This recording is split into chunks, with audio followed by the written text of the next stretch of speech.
بسم اللہ الرحمن الرحیم۔ کیا اب جانتے ہیں کہ ایک نبی نے 950 سال تک اپنی قوم کو ہدایت کی دعوت دی؟ ایک نبی جس کی دعا نے زمین و آسمان کو ہلا کر رکھ دیا۔ یہ ہے حضرت نوح علیہ السلام کی سچی، ایمان افروز اور سبق آموز کہانی۔ مکمل سنیں اس ویڈیو میں۔ بالکل یہاں حضرت نوح علیہ السلام کی مکمل اور تفصیلی کہانی اردو زبان میں بیان کی جا رہی ہے۔ یہ قصہ قرآن و حدیث کی روشنی میں مرتب کیا گیا ہے تاکہ آپ کو ایک جامع اور مؤثر انداز میں یہ واقعہ سمجھ آ سکے۔ حضرت نوح علیہ السلام کی مکمل اور تفصیلی کہانی۔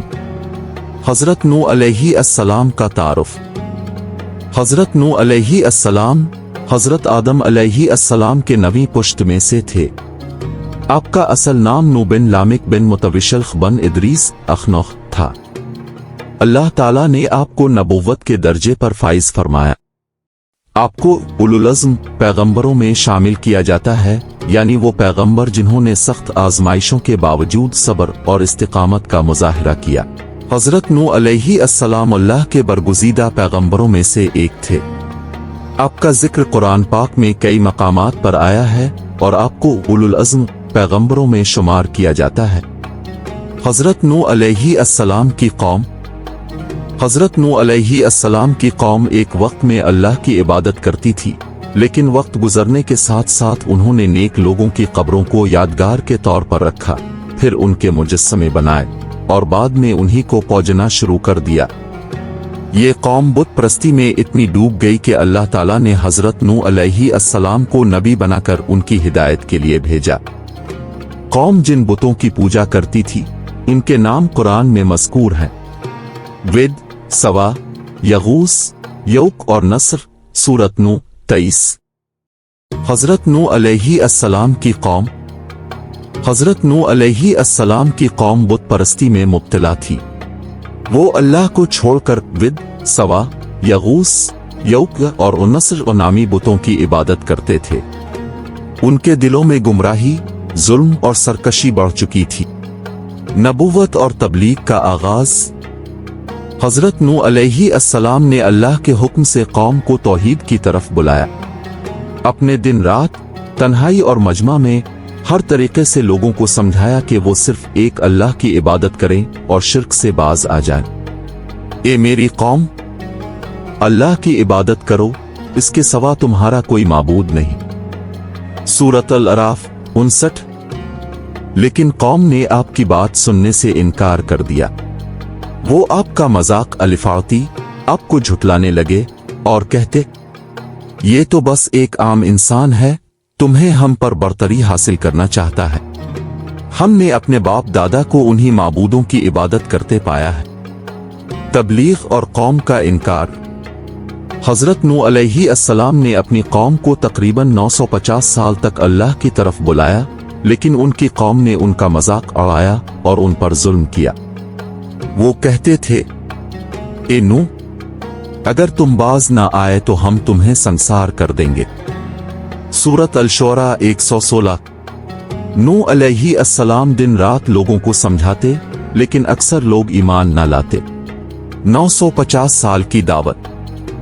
حضرت نوح علیہ السلام نے اپنی قوم کو 950 سال تک مسلسل دعوت دی، لیکن ایمان لانے والے افراد کی تعداد انتہائی کم رہی۔ بس وہ ان کے درمیان 950 سال رہا، پھر انہیں طوفان نے پکڑ لیا اور وہ ظالم تھے۔ سورۃ العنکبوت 14۔